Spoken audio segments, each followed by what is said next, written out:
Muito bem, estamos de volta aqui para estudar a Lei 12.850, a lei que cuida das organizações criminosas. No final da aula passada, nós vimos ali o conceito de organização criminosa, fizemos uma análise bem detalhada disso, comparamos com outros crimes que você encontra que tem até uma certa similitude, que é o caso da associação criminosa, associação para o tráfico, mas vimos as diferenças, aqueles pontos que o seu examinador pode colocar na prova a título de pegadinha.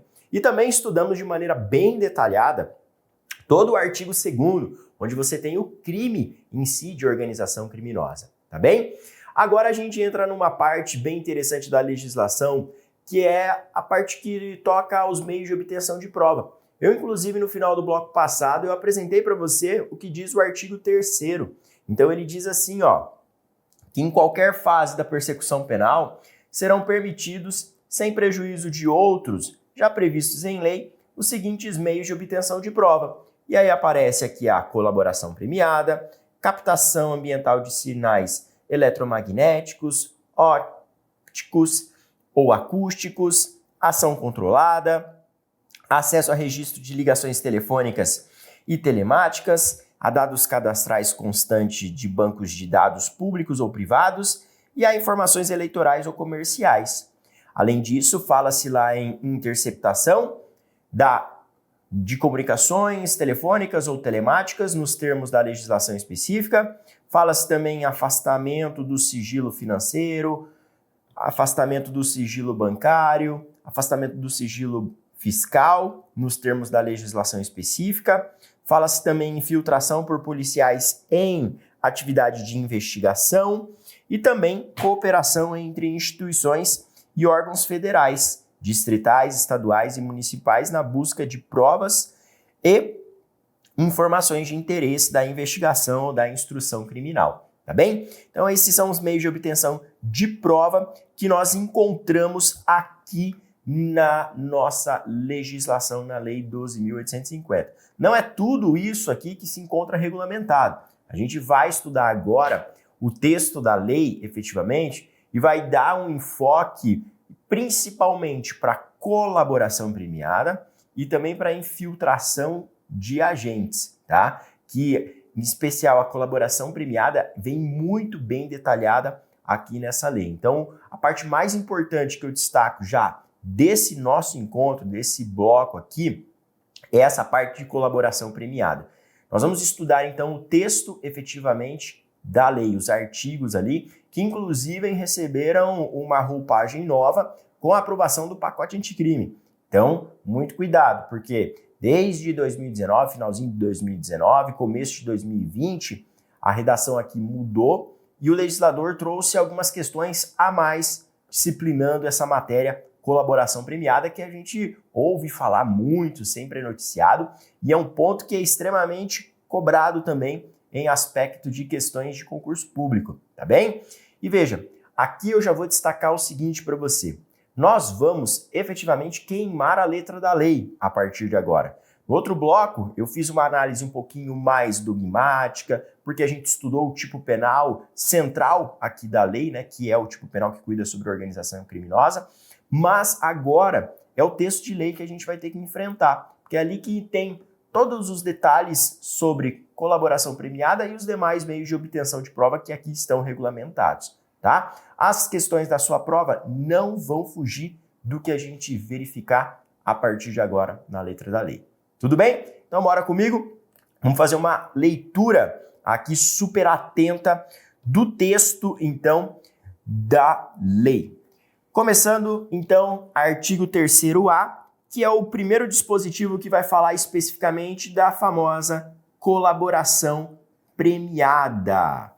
Diz assim, então, o nosso legislador, que o acordo de colaboração premiada é negócio jurídico processual e meio de obtenção de prova, que pressupõe utilidade e interesse públicos.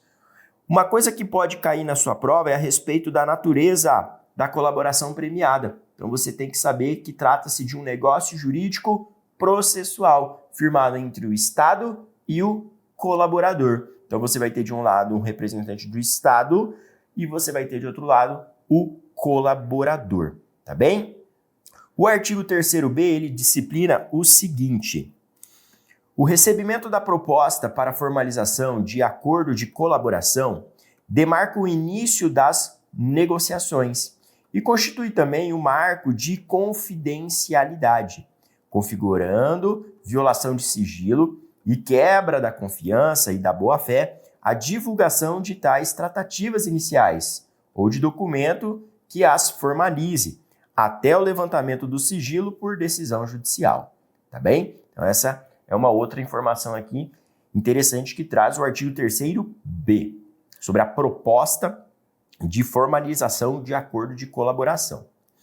A proposta de acordo de colaboração premiada poderá ser sumariamente indeferida, com a devida justificativa, cientificando-se o interessado. Caso não haja indeferimento sumário, as partes deverão firmar termo de confidencialidade para o prosseguimento das tratativas, o que vinculará os órgãos envolvidos da negociação e impedirá o indeferimento posterior sem justa causa. O recebimento da proposta de colaboração para análise ou o termo de confidencialidade não implica, por si só, a suspensão da investigação, ressalvado acordo em contrário quanto à propositura de medidas processuais penais cautelares ou assecuratórias, bem como medidas processuais cíveis admitidas pela legislação processual civil em vigor. Então, recebeu a proposta, em suma, aqui o que você tem que lembrar. Isso por si só não suspende a investigação, tá bem? Não suspende a investigação. Esse seria o ponto mais importante aqui do parágrafo 3º. Resumidamente, começou a negociar ali, vamos fazer um acordo de colaboração. Então, começou as tratativas entre o colaborador e os agentes ali do Estado interessados. Então, isso não implica necessariamente em uma pausa, uma suspensão do procedimento investigatório, que é o objeto ali, né, do que se está atrás.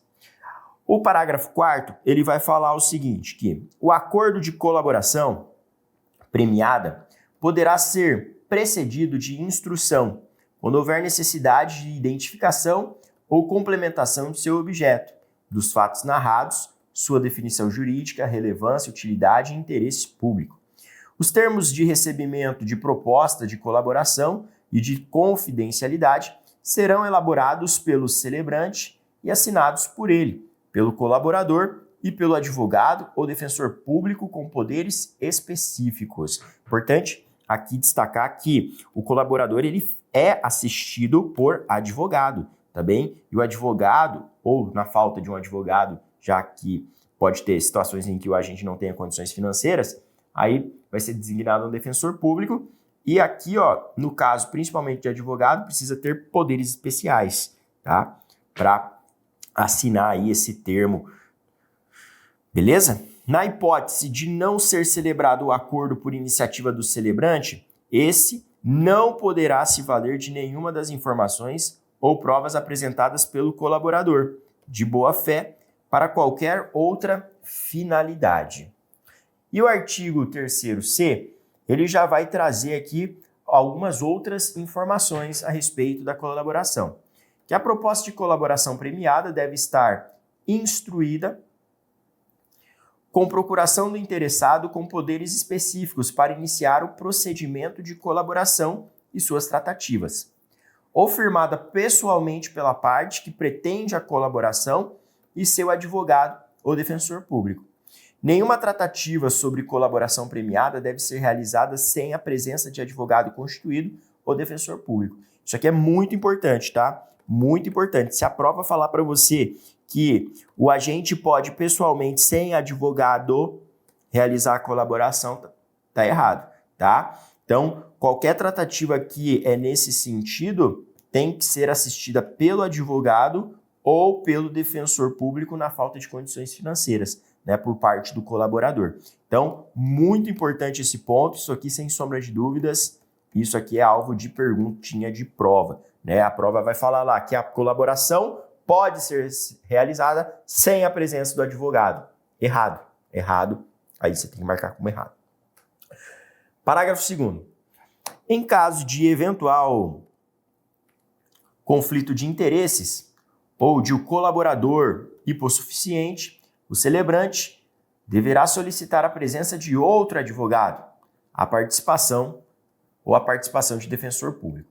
No caso aqui, conflito de interesse entre quem? Entre o advogado e o cliente, tá? Cliente colaborador. Então não pode haver esse conflito de interesse. Se tiver conflito de interesse, aí cuidado. Aí recomenda-se que essa pessoa, esse colaborador, ele aqui acabe contratando outro advogado. Tá? E se não tiver condições, a letra da lei fala em hipossuficiência, então ele deve ser assistido por um defensor público, tá? Mas quando eu falo de conflito de interesse, é entre o colaborador e o seu próprio advogado. Tá? Pode ser, imagina que os dois são alvos de uma mesma investigação, entendeu? E aí cada um queira trabalhar numa linha de defesa, certo?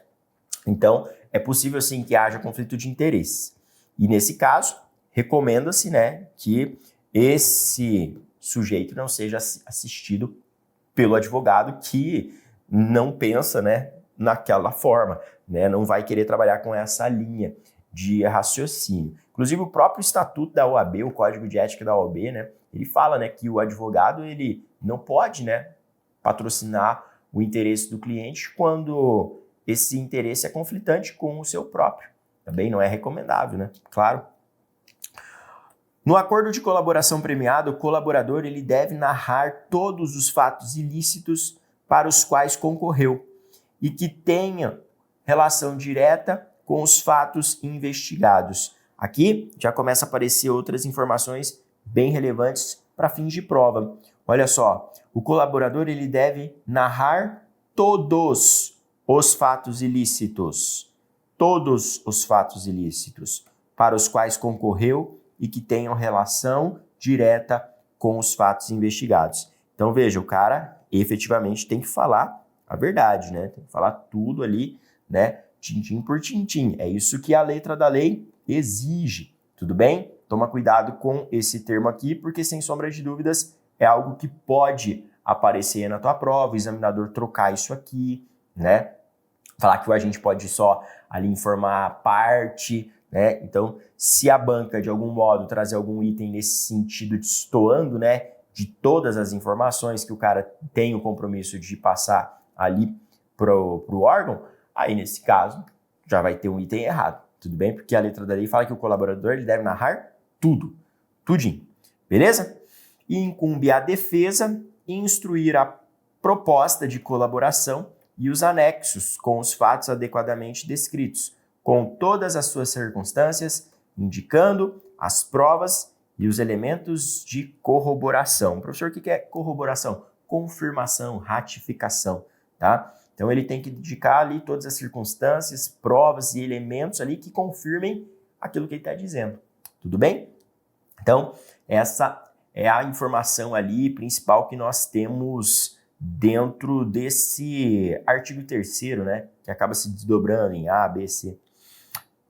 Agora a gente vai para o artigo 4º. E aqui no artigo 4º é muito interessante porque já vai começar a aparecer na letra da lei os benefícios, né? Que o agente pode obter em razão de uma colaboração, tá bem? E também a letra da lei, ela informa quais são as formas de colaboração. O que o agente faz para colaborar? Será que é só entregar os outros companheiros? Cuidado, tá? O fato de eu dedurar os companheiros, isso é o que a gente chama de delação premiada. É o X9, o dedo duro, tá? Então, delação premiada é uma espécie de colaboração. Colaboração é um gênero. Você vai ver aqui comigo que tem várias formas de você colaborar.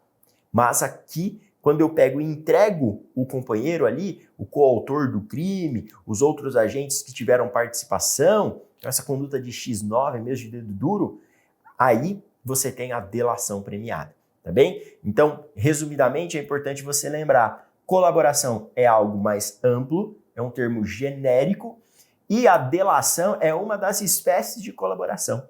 Assim fica fácil de você memorizar para não errar, tá bem? E até na hora que você for comentar esse assunto, né, você vai ficar até mais crítico da forma como é posta pela mídia, certo? Vamos lá. Artigo 4º. O juiz poderá, a requerimento das partes, conceder perdão judicial reduzirem até 2/3 a pena privativa de liberdade ou substituí-la por restritiva de direitos daquele que tenha colaborado efetiva e voluntariamente com a investigação e com o processo criminal, desde que essa colaboração advenha um ou mais dos seguintes resultados. Então, olha só, qual que é o benefício que o colaborador recebe? O que ele ganha de vantagem colaborando? Primeiro, perdão judicial ou redução da pena até 2/3 ou substituição dessa pena privativa de liberdade por restritiva de direitos. Então, num primeiro momento, vale a pena a gente pegar e anotar. Qual que é o prêmio? Aqui, ó, benefício do colaborador.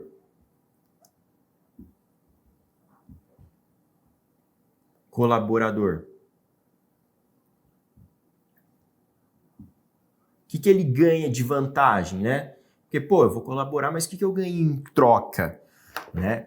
Benefícios, vantagens, vamos colocar assim, ó, que fica mais fácil de memorizar. São três coisas. Então a gente pode colocar aqui, ó, a gente tem um super benefício, que seria aqui o perdão judicial, né?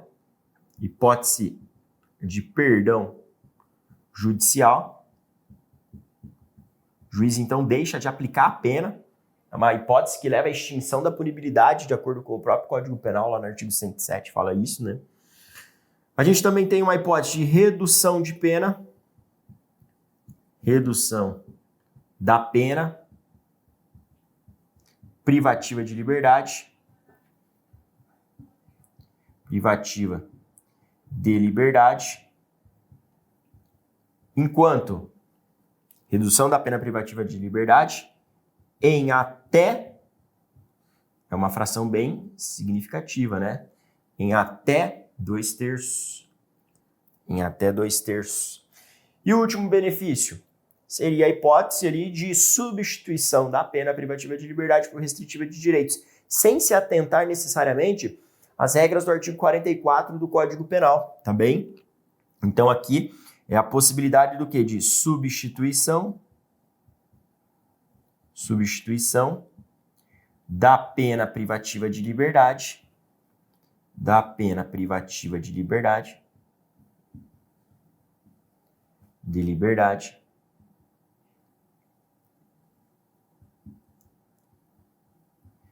por restritiva de direitos. Por restritivas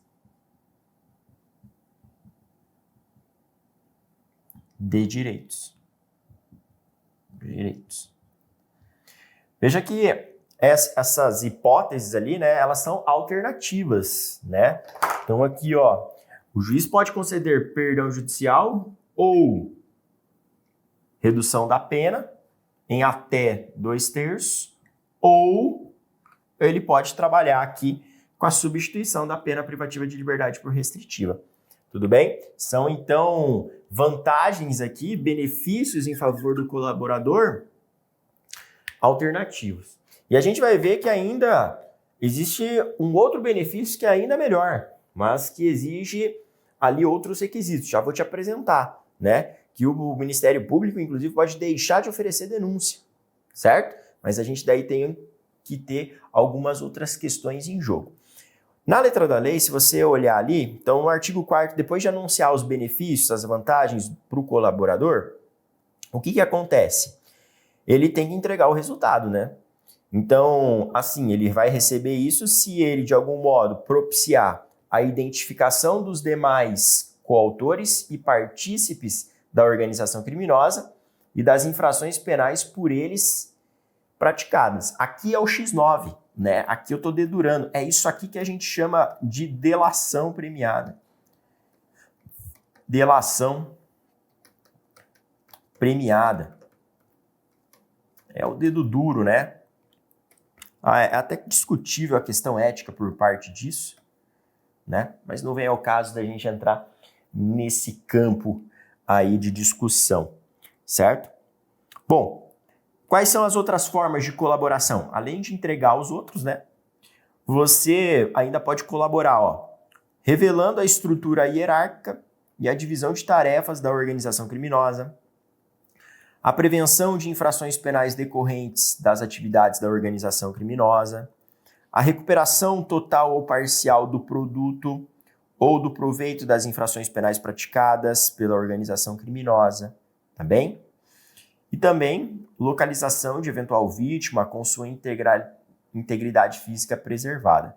Então, essas seriam as hipóteses ali, né, que levariam à possibilidade de concessão desses benefícios ao colaborador. Então, ele entregou e conferiu ali ao Estado, ao órgão investigador, por exemplo, a possibilidade de ter mais elementos indicativos de autoria dos demais integrantes da organização, localização da vítima. Então, se de algum modo ele contribuiu para alcançar isso aqui, né, aí ele tem direito a esses benefícios. Tudo bem? Esses benefícios aqui são cobrados e isso aqui também é cobrado, né? Esses pontos aqui dos incisos. Agora, atente-se a um detalhe, olha só, o parágrafo 1º ele diz assim, ó, que em qualquer caso a concessão do benefício levará em conta a personalidade do colaborador, a natureza, as circunstâncias, a gravidade e a repercussão social do fato criminoso e a eficácia da colaboração, tá? Então, esses são os critérios que o juiz vai observar para conferir ali o benefício, entendeu? Os benefícios em troca. Considerando a relevância da colaboração prestada, o Ministério Público, a qualquer tempo, o delegado de polícia, nos autos do inquérito policial, com a manifestação do Ministério Público, poderão requerer ou representar ao juiz pela concessão do perdão judicial ao colaborador, ainda que esse benefício não tenha sido previsto na proposta inicial, aplicando-se no que couber o Código de Processo Penal. Então aqui pode vir uma pergunta na sua prova, tá? É possível o perdão judicial aparecer de maneira superveniente lá no curso, por exemplo, da ação? Aí o sujeito resolve fazer uma colaboração, né? E aí, posteriormente, ele topa, ó, mas eu quero obter um perdão judicial aqui, né, que conduz à extinção da punibilidade. Isso é possível? É possível, né? Inclusive, ali fala que o Ministério Público pode, a qualquer momento, fazer isso, né? Ali, pleitear ao juiz a concessão de perdão judicial ao colaborador, ainda que isso não tenha sido ajustado na proposta inicial, lá quando houve o início das tratativas, tá bem? Então, essa é uma boa pergunta para aparecer na prova, porque fala ali que pode acontecer a qualquer tempo, tá? Não só na fase preliminar, na fase de inquérito. Se a questão limitar somente a fase de inquérito policial, aí tá errado, porque o Ministério Público pode fazer até no curso da ação penal esse tipo de requerimento aqui. Fechou?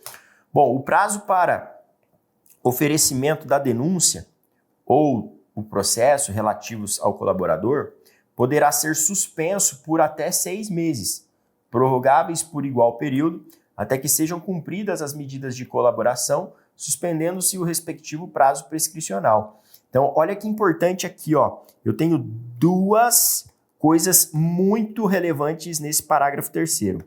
Vamos destacar aqui, ó. Primeiro, fala-se em uma suspensão do prazo de oferecimento da denúncia. Esse prazo pode ser suspenso por até 6 meses. E além disso, aqui a gente tem um marco suspensivo da prescrição, tá? Suspende não só o prazo para o oferecimento da denúncia, mas suspende também o prazo prescricional. Então o prazo prescricional estava sendo contado, chegou nesse momento, você vai parar de contar, decorrido esse período, aí você volta a contar de novo de onde parou, tá? Seria uma causa aqui impeditiva da prescrição. Beleza? Então, cuidado com isso. Show? Parágrafo 4º. Nas hipóteses do caput desse artigo, o Ministério Público poderá deixar de oferecer denúncia se a proposta de acordo de colaboração referir-se à infração de cuja existência não tenha prévio conhecimento e o colaborador não seja o líder da organização criminosa e tenha sido o primeiro a prestar efetiva colaboração nos termos do artigo. Ou seja, aqui nesse parágrafo 4º aparece um super benefício. Então veja aqui, ó, repara comigo, ó, o que o Ministério Público pode fazer? Deixar de oferecer denúncia. O Ministério Público deixa de oferecer denúncia, tá? Se o sujeito ali, né, a colaboração dele for mega importante e ele não seja o líder da organização criminosa e tenha sido o primeiro a abrir a boca, entendeu? Então, para além dessas hipóteses aqui, eu posso trabalhar ainda com um super benefício, né? Ainda existe ainda um super benefício, que daí eu já destaco aqui de outra cor, que é a hipótese do Ministério Público deixar de oferecer denúncia. O Ministério Público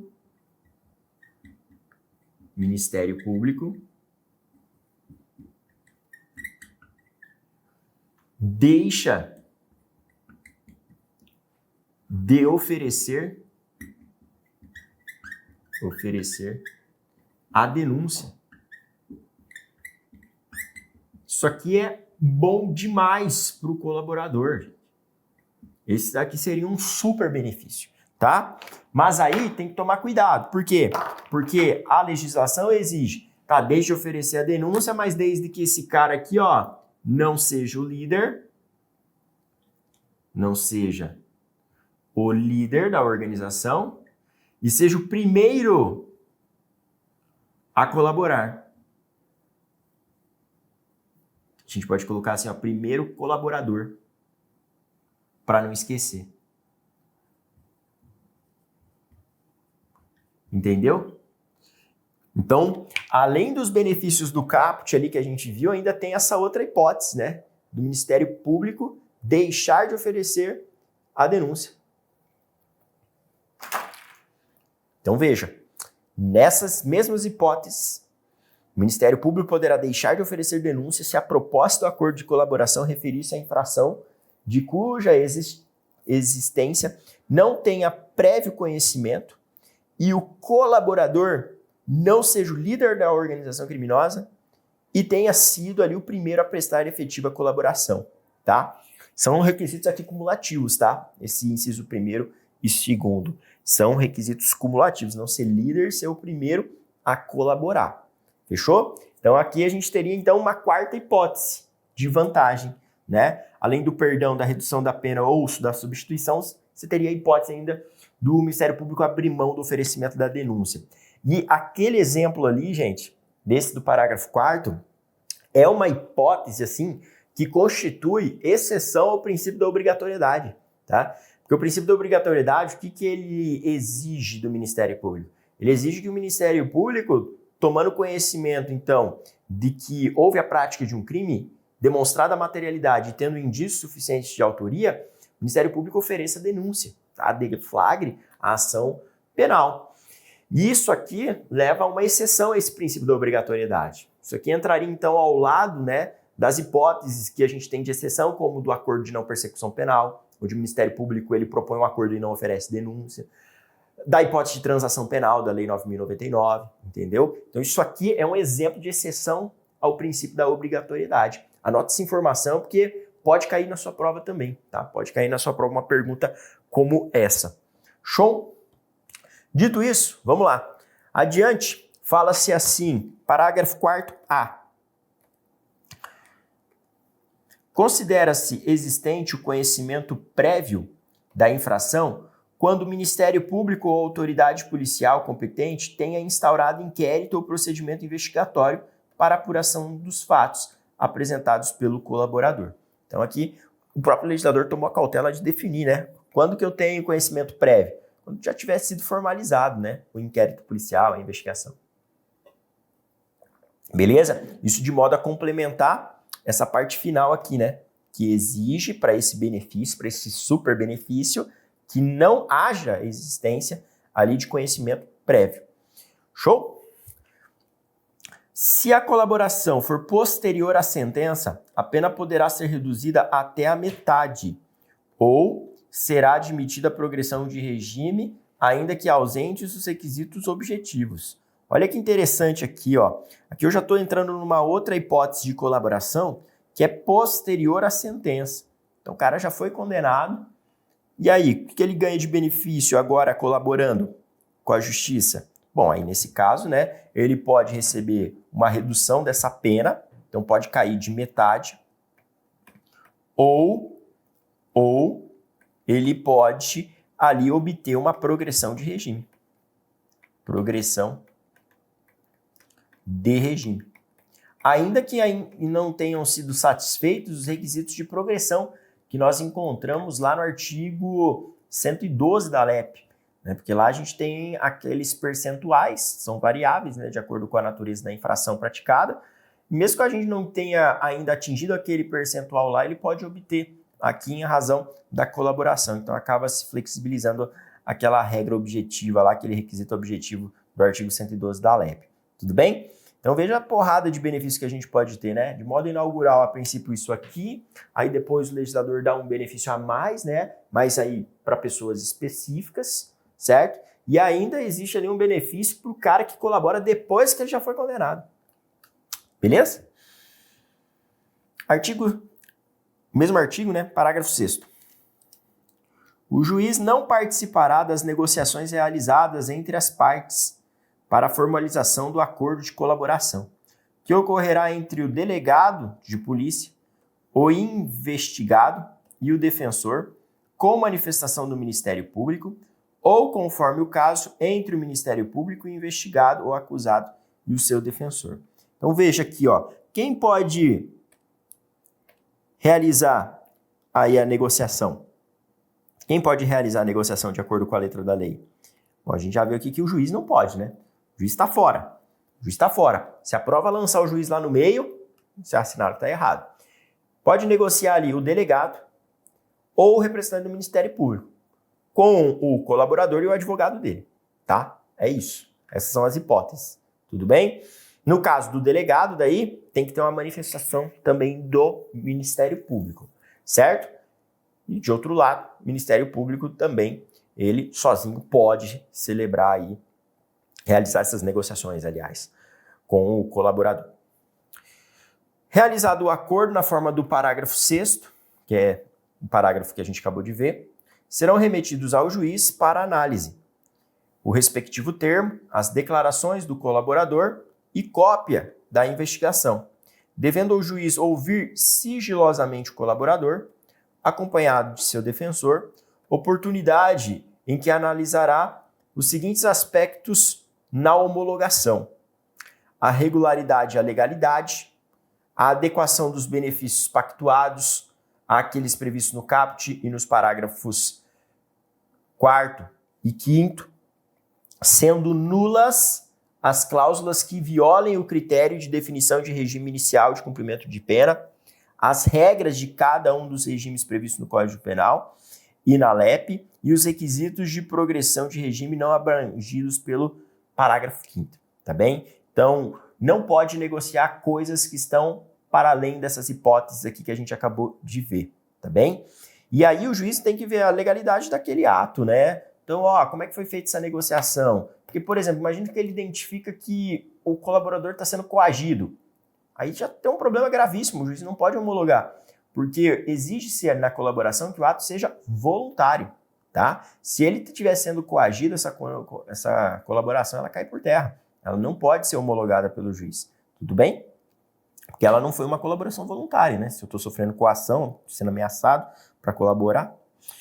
E também o juiz vai verificar ali a adequação dos resultados da colaboração aos resultados mínimos exigidos, né, nos incisos ali 1º, 2º, 3º, 4º, 5º do caput que a gente viu. São as maneiras de colaboração ali, os resultados positivos que podem advir desse acordo. E também o juiz vai certificar principalmente a voluntariedade da manifestação de vontade, especialmente nos casos em que o colaborador está ou esteve sob efeito de medidas cautelares, tá? Isso aqui é um ponto polêmico. O cara estava preso, agora ele vai ser colocado em liberdade, né? Tem que ver, tem que tomar cuidado, cara. A gente não pode usar uma prisão para coagir o cara a colaborar, né? Uma prisão preventiva, por exemplo. Isso aí seria algo extremamente contrário ao que diz a legislação. Parágrafo 7º-A. O juiz ou o tribunal deve proceder à análise fundamentada do mérito da denúncia, do perdão judicial e das primeiras etapas da aplicação da pena, nos termos do Código Penal e do Código de Processo Penal, antes de conceder os benefícios pactuados, salvo quando o acordo prever o não oferecimento da denúncia na forma do parágrafo 4º desse artigo, ou já tiver sido proferida a sentença. Tá bem? São nulas de pleno direito as previsões de renúncia ao direito de impugnar a decisão homologatória. Tá? Por exemplo, o juiz homologou e a gente colocou uma cláusula lá que ele não pode recorrer. Isso é nulo, tá? Nulo, não. Imagina só, estou sofrendo uma coação e mesmo assim o juiz homologou. Não, depois eu posso impugnar o ato, sim. Posso impugnar o ato para derrubar essa colaboração premiada, porque ela não foi voluntária. Tudo bem? Então, são nulas de pleno direito as previsões de renúncia ao direito de impugnar a decisão homologatória. O juiz poderá recusar a homologação da proposta que não atender os requisitos legais, devolvendo as partes para adequações necessárias. Depois de homologado o acordo, o colaborador poderá, sempre acompanhado de seu defensor, ser ouvido pelo membro do Ministério Público ou pelo delegado de polícia responsável pelas investigações. Uma coisa que você deve ter percebido aqui, e se não percebeu, atente, principalmente pensando em questões que vão vir a respeito disso aqui, o advogado do colaborador sempre deve estar presente, tá? Se de algum modo a tua prova falar que o advogado está fora do jogo, tá? Ele não entra na sala para iniciar as tratativas, tá errado. Tá? O advogado do colaborador está ali, inclusive para preservar a legalidade do ato, certo? Mais uma pessoa ali assistindo, uma pessoa inclusive de confiança do colaborador. As partes podem retratar-se da proposta caso em que as provas autoincriminatórias produzidas pelo colaborador não poderão ser utilizadas exclusivamente em seu desfavor. Isso aqui é um ponto sempre perguntado em prova. Bom, eu vou colaborar e aí eu começo a entregar vários pontos, né? Confessando realmente minha participação e tudo mais. Isso não pode ser utilizado exclusivamente para me condenar lá na frente, tá bem? Então, isso não pode ser utilizado exclusivamente para fins de uma condenação. Então, essas questões que o agente fala que levam à autoincriminação. Então, ele abre o bico, né, confiando ali, e aí depois lá na frente o pessoal usa isso contra ele, mas exclusivamente isso. O que não pode ser exclusivamente baseado na palavra do colaborador, essa decisão condenatória. Por quê? O juiz, ele na hora que for condenar, ele vai ter que pegar essa palavra dele e verificar o que foi produzido a título de prova. Então, o que mais que a gente tem no processo aqui que corrobora, confirma o que esse colaborador disse? Aí sim, você teria um decreto condenatório legítimo, né? Legal. Agora, se você pegar e utilizar essas provas autoincriminatórias produzidas pelo colaborador e utilizar exclusivamente em desfavor dele, aí tá errado, tá? Tá errado. Em todas as fases do processo, deve-se garantir que o réu delatado a oportunidade de manifestar-se após o decurso do prazo concedido ao réu que o delatou. A sentença apreciará os termos do acordo homologado e a sua eficácia. Então, esses são os parágrafos ali, né, já mais para a reta final do dispositivo. Ainda que beneficiado por perdão judicial ou não denunciado, o colaborador pode ser ouvido em juízo a requerimento das partes ou por iniciativa da autoridade judicial. Isso aqui a gente já está pensando daí numa fase mais adiantada de instrução. O cara já foi beneficiado porque ele contribuiu, mas ele pode ser arrolado como testemunha lá na frente, tá? Pode ser ouvido lá na frente como na audiência de instrução, né? Já que o processo vai continuar rolando com relação às outras pessoas, né? Por exemplo, que ele indicou. O registro das tratativas e dos atos de colaboração deverá ser feito pelos meios ou recursos de gravação magnética, estenotipia, digital ou técnica similar, inclusive audiovisual, destinado a obter maior fidelidade das informações, garantindo-se a disponibilização de cópia do material ao colaborador. Hoje em dia tudo é gravado, né? A gente faz por vídeo. Geralmente é feito por vídeo, né? Então fica tudo registrado lá, toda a entrevista, né, toda a fala ali do colaborador. Tudo bem? E fica disponibilizada a cópia para ele também, né? Para ele também. Nos depoimentos que prestar, o colaborador renunciará na presença de seu defensor ao direito ao silêncio e estará sujeito ao compromisso legal de dizer a verdade. Isso que é importante, né? O cara ele está abrindo mão, né? Ele está colaborando porque ele quer, né? Então ele está abrindo mão do direito dele de ficar quieto, tá bem? Em todos os casos, aliás, em todos os atos de negociação, confirmação e execução da colaboração, o colaborador deverá estar assistido por defensor. De novo aqui, né? Olha só como a lei é enfática com relação à presença do defensor, né? Então, por isso que eu falei, qualquer coisa que a prova falar que exclua a presença do defensor no ato de colaboração premiada vai estar errado, tá? E nenhuma das seguintes medidas será decretada ou proferida com fundamento apenas nas declarações do colaborador, tá bem? Quais medidas aqui que se refere? Que não pode ser realizada, né? Nenhuma providência dessa pode ser tomada se for com base unicamente na declaração do colaborador. Não é possível medidas cautelares reais ou pessoais. Aqui eu estou falando de sequestro, por exemplo. Eu estou falando de prisão preventiva, principalmente. Eu não posso decretar uma prisão preventiva baseando exclusivamente na palavra do colaborador. Não pode ser recebida a denúncia ou queixa somente com base na palavra do colaborador e, muito menos, não pode ser proferida a sentença condenatória com base unicamente na palavra do colaborador. Ou seja, esse dispositivo aqui, esse parágrafo 16, ele é extremamente importante. Isso aqui cai muito, tá? Vamos colocar aqui, ó, importante demais. Importante demais, tá bem? Então, nada disso aqui pode ser decretado unicamente com fundamento na declaração do colaborador. Não é possível nenhuma medida cautelar real ou pessoal, tá? Pensando aqui até as piores, né, medidas cautelares pessoais, prisão preventiva. Recebimento da denúncia não pode e muito menos sentença condenatória. É muito comum as provas lançarem aqui, ó, o juiz pode, baseando na palavra do colaborador, decretar uma prisão preventiva? Não, porque prisão preventiva é uma medida cautelar pessoal, né? Pode condenar o réu, pode condenar coautores, né? Ele entregou as outras pessoas, mas só com base na palavra dele posso condenar essas outras pessoas? Não pode, tá? O que você vai ter que fazer para a sua condenação, a sentença ser beleza?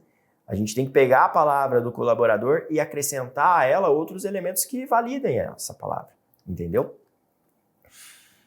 O acordo homologado poderá ser rescindido em caso de omissão dolosa sobre fatos objetos da colaboração. Então, cai por terra, né, o acordo de colaboração se você, por exemplo, tiver um agente ali que se omitiu, contou meia história. Por quê? Porque quando ele faz a colaboração, ele tem que falar tudo.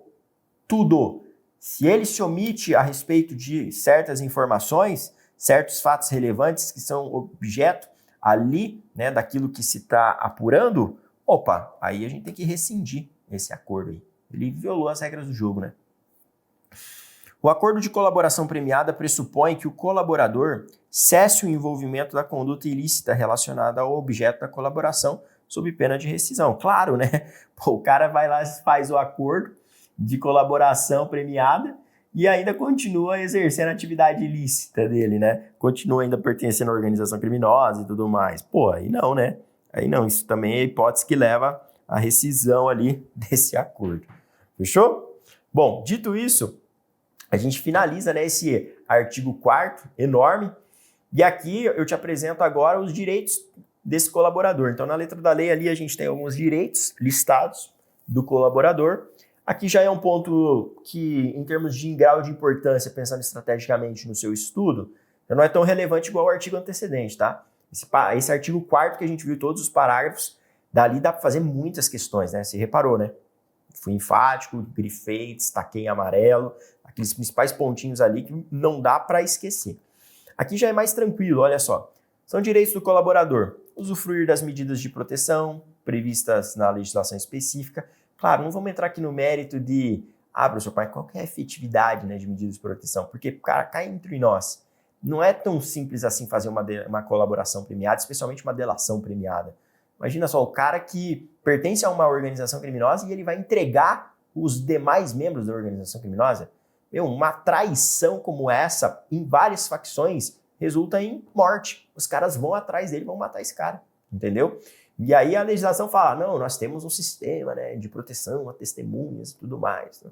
Mas isso aí a gente sabe que o Estado não está presente a todo momento para salvaguardar a integridade dessa pessoa, entendeu?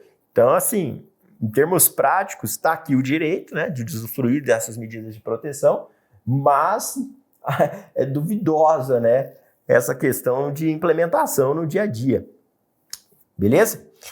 Ter o nome, qualificação, imagem e demais informações pessoais preservados. Ser conduzido em juízo separadamente dos demais coautores ou partícipes, claro, né, para não gerar confusão, né, os caras não querem matar ele, espancar ele na porrada. Participar das audiências sem contato visual com os demais acusados. Imagina só, o cara entregou os outros e aí vai lá fazer a audiência, vai sentar do ladinho, né? Faz o menor sentido, certo? Não ter sua identidade revelada pelos meios de comunicação, nem ser fotografado ou filmado sem sua prévia autorização por escrito. E cumprir pena ou prisão cautelar, né, no caso de prisão preventiva, em estabelecimento penal diverso dos demais réus ou condenados, né, justamente para não ter a retaliação, tá? Tá aí na letra da lei, né? Tá aí na letra da lei, mas a gente sabe que na prática isso é complicado. Isso é complicado, né? Mas prosseguindo lá, o termo de acordo de colaboração premiada deverá ser feito por escrito, tá? E conter o relato da colaboração e seus possíveis resultados, as condições da proposta do Ministério Público ou do delegado de polícia e a declaração de aceitação do colaborador de seu defensor. Aí é o terminho de acordo de colaboração premiada, vai com esses detalhes aqui, tá bem? Além do que, deve constar ali as assinaturas, né, do representante do Ministério Público ou do delegado, se for ali celebrado perante a autoridade policial, né, do colaborador, do advogado dele, e também a especificação das medidas de proteção ao colaborador e à sua família quando necessário.